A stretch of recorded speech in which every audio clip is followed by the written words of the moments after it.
Hello everyone and welcome back to the Great Book of Grudges. My name is Nathan and we're back with another Total War Warhammer 3 video. So I've been thinking about the Chaos Dwarfs, mostly because I finally decided to prime them and start finishing up the army that I've had for quite some time now. Mostly because I hate painting the resin from Forge World, but hey, I purchased it so I might as well finish it. But let's not rant about that here. Now, as I've been working on the army, I've been thinking about how they will eventually come in Total War Warhammer 3. We are expecting the usual 4 characters at launch with their race pack, but until then, we might as well talk about the characters as there's quite a decent amount of different ones. So let's not waste any more time and travel all the way back to 4th edition for the beginning of this video. Keep in mind, I'm not going in any particular order, I'm just going by the books and not by preference. We'll start off with Astrogoth Ironhand, the High Priest of Hashut, mainly because he's a personal favourite, and this is his entry into the 4th edition army book for the Chaos Dwarfs. Yes, it's been that long. Astrogoth is the oldest living Chaos Dwarf sorcerer. When he was at the height of his powers, he was the most potent sorcerer to walk the plane of Zar in 1,000 years.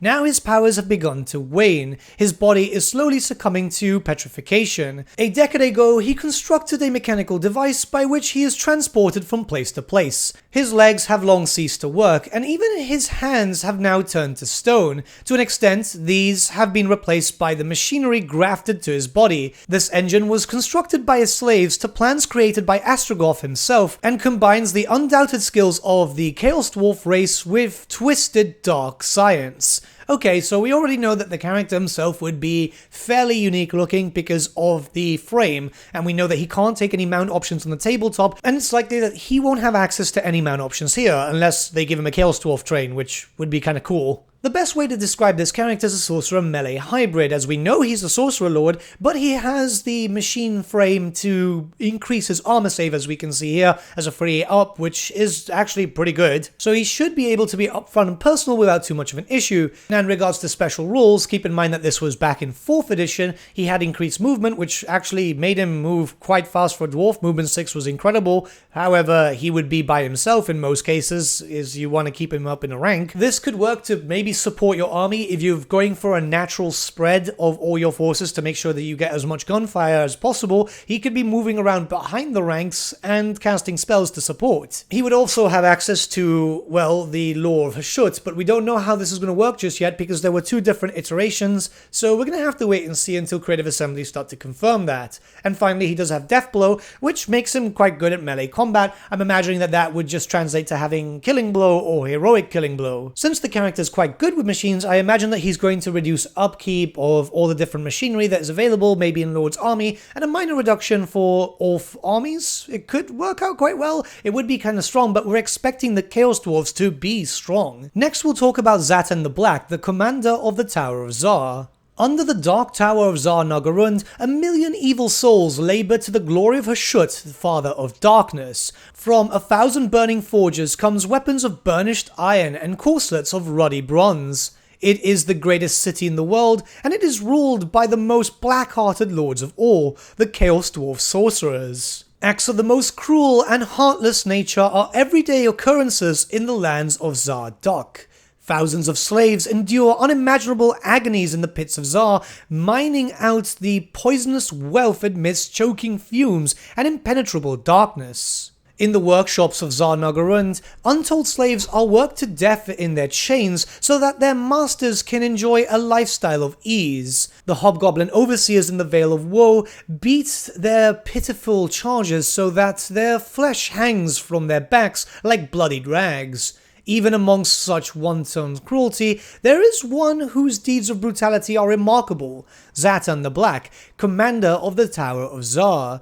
Zatan serves the Chaos Dwarf sorcerer Gorf the Cruel, most potent of all living Chaos Dwarf sorcerers. It is said that when Gorf presides over the sacrifices of Hashut, the only sound louder than the screams of his victims is the gloating laughter of Zatan, his general.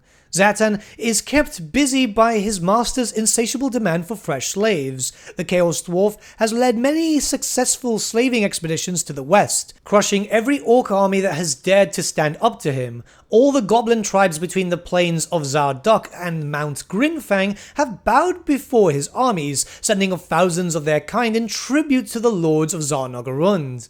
The workshops and mines of Dwarf can scarce keep pace with Zatan's demands for weaponry. Every expedition he undertakes brings further slaves whose labor fuel fresh conquests. So we know a few things already from just reading this intro, where the character is melee focused. His focus is on slaving, and we can expect him to have some increased benefits to whatever we get as a slaving mechanic, because, well, we're expecting a massive slave rework, especially with the Chaos Dwarfs eventually coming out. As the character is mostly melee focused and no magic whatsoever, on the tabletop he was able to have two different possible mounts, the Lamassu and the Great Taurus, and that should be quite useful to him. Hopefully he will have some dedicated skills which will make him quite strong, as melee characters do well in Total War, but those are going to be flying mounts, they're going to be quite easy to pick out. He's a character that could literally start anywhere, as yes, the majority of the Chaos Dwarfs can only be found in Zarnagarund, but we know that he leads many expeditions to get more slaves, so he could either start somewhere else as part of that expedition, a dedicated campaign, or have many quests to take him to different locations to get different slaves. We're going to have to wait and see, but this is a character that could basically be anywhere, and that's the most important thing, as we don't want every single Chaos Dwarf starting in Zarnagarund. As for possible special rules, well, when it comes to the tabletop, he had hatred for everyone, because, Chaos Dwarfs, so I imagine that this might be translated as a series of skills. It would be nice if we had something that would maybe work with a possible questline. So if you were getting slaves from Bretonnia, then maybe your army could do increased damage to Bretonnia for a certain amount of turns. It really much depends on how they go about this, but I feel like, yes, he is going to be one of the more generic characters due to the fact of him being melee focused, but he could have quite a lot of different options. A quick note regarding Gorf the Cruel, unfortunately, yeah, he's got no miniature, he's barely got any lore. The most lore that you actually get is from Zatan's entry, so I don't know if he will appear. Maybe he could be the quest giver for Zatan, that could be quite interesting, or Creative Assembly and Games Workshop could just make a new character up with this, which I think could be very possible.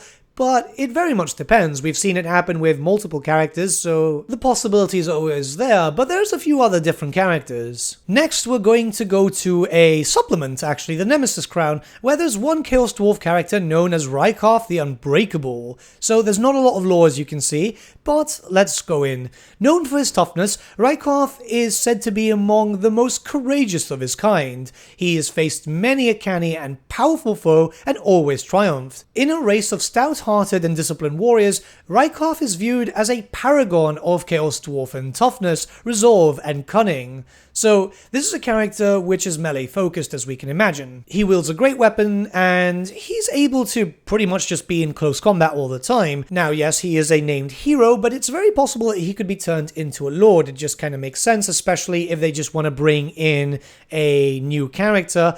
He didn't have a model, I believe. It's been a long time. The Nemesis Crown was, what, 2007? Something like that? But it's very easy to see how this character could be implemented, mainly because he focuses as a banner bearer in the tabletop. So should he ever get implemented into Total War Warhammer, he could focus around buffing his army, most specifically focusing on Chaos Dwarfs rather than, say, Hobgoblins or Machinery. This would be a pure Chaos Dwarf focus, where you could have a lot of gun lines or a lot of melee-focused troops at the front. It very much depends. I could see this as a pretty interesting character, and yeah, why not? At the end of the day, we do need characters. The unfortunate thing is that the Chaos Dwarfs didn't really have a lot of army books, so there's not a lot to pick from. Next, we've got Drazhoff the Ashen. This is going into Forge territory and was the first time in a very long time that the Chaos Dwarfs received an army update. This was a complete update with a complete new range. For more than 1,000 years, the dark, burning spire of the Black Fortress has stood sentinel over the crossing place of the River Ruin at the southern edge of the Mountains of Morn, and guarded the border of the Chaos Dwarf Empire of Ash and Suffering. It is a nightmarish place of soot, blackened iron, and jagged rock, and burning magma runs through it like lifeblood. For centuries, the master of this dark domain, and the warriors and slaves that inhabit it, has been Drazhoff the Ashen, a twisted, power power-hungry creature and potent sorcerer. Drazhoff was first sent to the Black Fortress in effective exile after losing favor in the brutal politics of Tsar Nalgarund as a minor hellsmith, but has since risen to become its lord through his innate cunning and bitter, ruthless ambition. In battle, Drazhoff is both a mighty sorcerer and an able warrior who leads his war hosts from the fore, mounted upon the great Tauros Cinderbreath, bringing fire and ruin down upon the enemy. Drazhoff's power has grown over the decades, and there are few sorcerers now in the service of a Schutt who can match him in arcane might or knowledge in the creation of war machines and demon binding. He also has undisputed mastery of the legions of Asgore, a potent army of Chaos Dwarfs and Hobgoblin slave soldiers based at the Black Fortress, whose duty it is to raid across the river and patrol the savage wastes of the southern Darklands to maintain the Chaos Dwarfs' tentative dominion over the deadly monster-plagued expanse. But for all his power and the forces at his command, Drazhoff is all too keenly aware that he has reached an impasse, and his black-hearted ambition can take him no further, for the Black Fortress is many leagues away from the center of the Chaos Dwarf Empire at Tsar Nalgarund,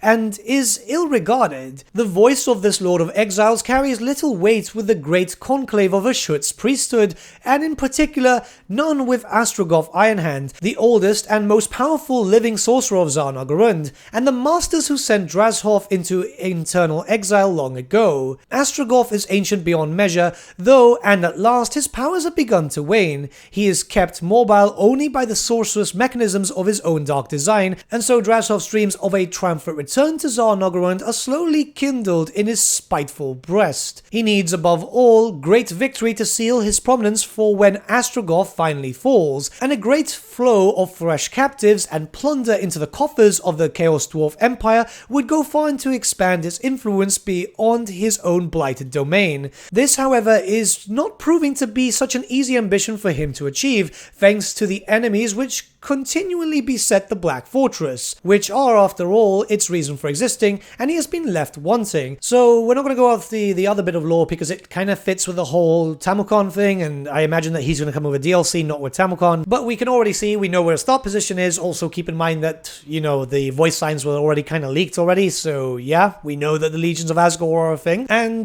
given that the fact that the other Chaos Dwarfs don't really like him, it could be possible that we'll just see it in a way that maybe he'll have a lot of reduced diplomatic relations with the other Chaos Dwarf factions, leading to an eventual civil war, which kind of makes sense as he wants to be the leader. So you'll fight with the ogres, you'll fight with pretty much anything there, the greenskins that will likely be there too, and also have to be prepared just in case that the other Chaos Dwarfs turn around and decide to fight you. We've got special rules known as Dark Renown, which increases combat resolution on the tabletop. I imagine that this is going to either increase leadership or reduce enemy leadership, as, yeah, it kind of makes sense. And he's got a few different special items. So we've got the Hellshard Amulet. This increases ward save. It's something that's quite good, and I imagine that this will probably be unlocked instantly because it's probably just going to be quite a good benefit. Then we've got the Demon Spite's Crucible, which increases your casting attempts, obviously less of a chance of miscasting on Total War, it kind of makes sense there. And finally the Graven Scepter, which should make him better at melee.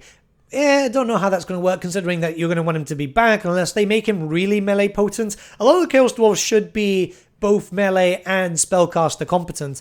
Now, I imagine that this is going to be the most spellcaster focused. He's also probably going to make use of a lot of slaves. It depends if we get a slave unit feature, and he's going to be quite unique looking. Well, he's going to be unique looking anyway because he's a legendary character, but Cinderbreath should look as unique as possible and should be very large considering the size of the miniature too. So as a final possible Chaos Dwarf, we have Tordrek Hackheart. So this is a character that was introduced in Dreadfleet. He's actually a normal dwarf, more than anything, not a Chaos Dwarf. A former engineer in Barak Var, which unfortunately kind of fell to madness, and he's now been focusing more on demon engines. This was a character that was introduced way back in Dreadfleet, and I think it could be quite interesting to have a character very far away from Tsar Nalgarund, and focusing on demon engines, but being very unique. So think about it this way.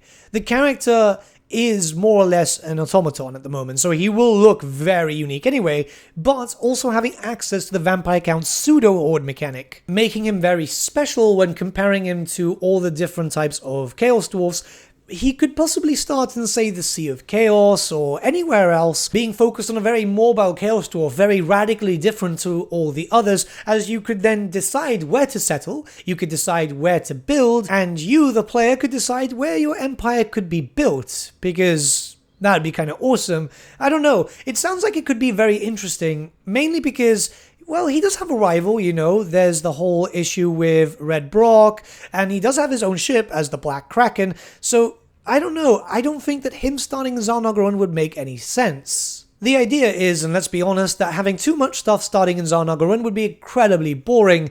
I imagine that this would be a great character to just break up that monotony. Now, we're nowhere near done, however, as there's a few more characters that we need to talk about. First being Chateau the Executioner, a character that you guys might know from Age of Sigmar, War Scrolls, and all that, but he was actually a character that was supposed to appear eventually in Warhammer Fantasy. You see, the Throne of Chaos series was supposed to be 4 books, and yeah, we only got 1, because end times, and yeah, they cancelled the series too. It wasn't too great. Games Workshop mishandled that series, even though it was one of the best written supplements that we've ever had.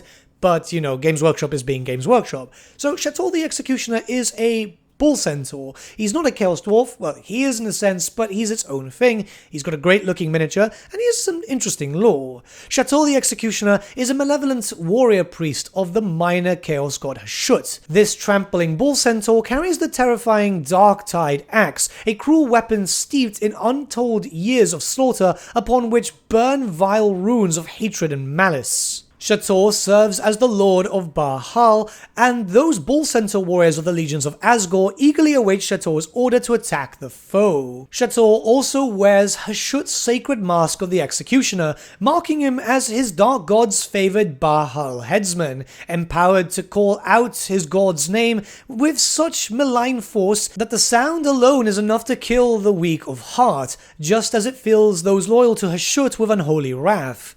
He can intone the so-called prayers of malice, healing his own wounds, and the mask he wears both inspires other Bull Centaur in his army to charge and gore their foes and brings death to their enemy. So what we know from this character is, yes, this is a massive Bull Centaur, he's a character. It's interesting that we finally got some information regarding him, because he was supposed to be, I believe the rumors were, in the 2nd book. We did have access to the model, because you could buy a lot of stuff which just didn't have a official book, because, I don't know, Games Workshop. However, it's a very interesting character. He could easily be leading an army, he could be a monstrous character, so we could have something different from other Chaos Dwarfs. And this character could easily focus on a monster build, so obviously Bull Centaurs. Hopefully we do get like Bull Centaur Lords and Heroes and they just don't cheap out and make it go to a DLC, but this could work really, really well. Plus, yeah, it's a Warhammer Fantasy character, it's not Age of Sigmar. If people start going, no, it's only Age of Sigmar, there you go. I'm just stressing it out here. It will be a melee-focused character with incredible speed, because obviously it's a Bull Centaur, so they should be quite fast.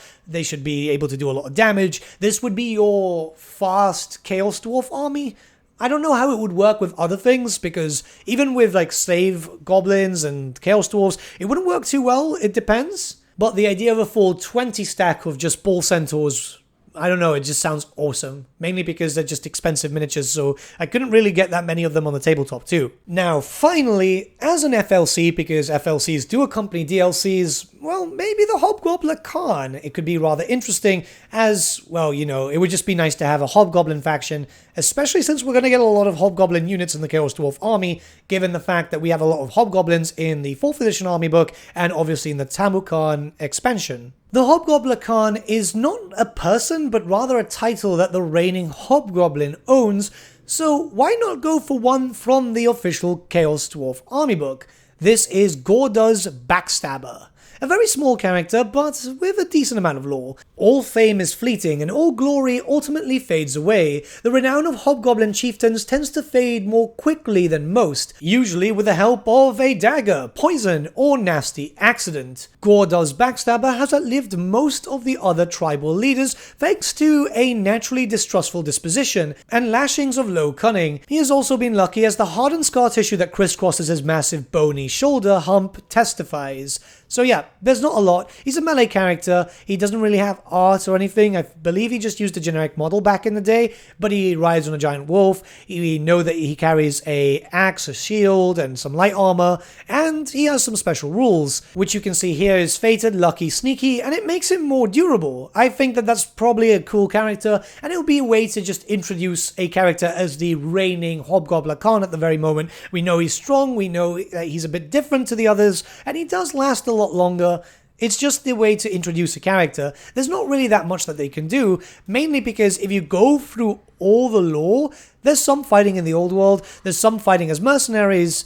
This one is one that is a established Hobgoblin Khan though. He does serve the Chaos Dwarfs, but it doesn't make sense to do that. We can have a dedicated sub-faction with just the Hobgoblins and then a few Hobgoblin reskins just to fill out the roster, because yeah, there's no proper full army for Hobgoblins just yet, and it could be a way to just introduce that. I think something like that would work rather well, and it adds in for an FLC character that a lot of people kind of want, because they want a dedicated Hobgoblin faction for some reason. Don't get me wrong, I'm not saying that they shouldn't, I just don't understand why they do. But with all that being said, that's pretty much all the possible characters that we could see attached to a Chaos Dwarf DLC, at least in my opinion. There are some other characters, but they only exist in lore books, which I'm not sure what Games Workshop's stance in that is at the moment, because they've been long out of print for a while. Some of them have returned and then randomly got deleted from Black Library. It's just a very strange thing. Either way, I think that there's a lot of really interesting characters, and we're just going to have to wait and see. But let me know what you guys think in the comments below. What characters do you think we'll see in a Chaos Dwarf release? But with that, my friends, we've come to the end of our video. Thank you so much for watching. If you did enjoy the video, might I suggest giving the video a like, or even subscribing to the channel, as it really does help us out. In the description section below are various links to different social media platforms such as Facebook, Instagram, and Discord. Also in the description section is an affiliate link with Element Games, where you could buy loads of hobby-based products, not just Warhammer, for 10 to 25% off. Making a purchase using that link and also our special code, which is also in the description, supports the channel at no extra cost to you, which we think is rather cool. A big thank you to our patrons. Your support means the world to us. It's amazing that people want to help a small channel like us grow and get to a higher level of content. A big thank you to Gibraltar LUSC, Ryan Bertsche, Andrew Prince, and Okro for subscribing to us at our Fane level. You guys are super cool. And a big thank you to Edward Yule, VS Vasan, Aaron Whitman, and Shaggy for subscribing to us at our King level. Honestly, we can't thank you all enough. And lastly, a big thank you to all of you for liking, sharing, and commenting on these videos. Honestly, it's because of you guys that the channel has been growing at such a great pace lately, so we can't thank you all enough. But with that, my friends, thank you so much for watching once again, and we shall see you all again very, very soon. Have a good day.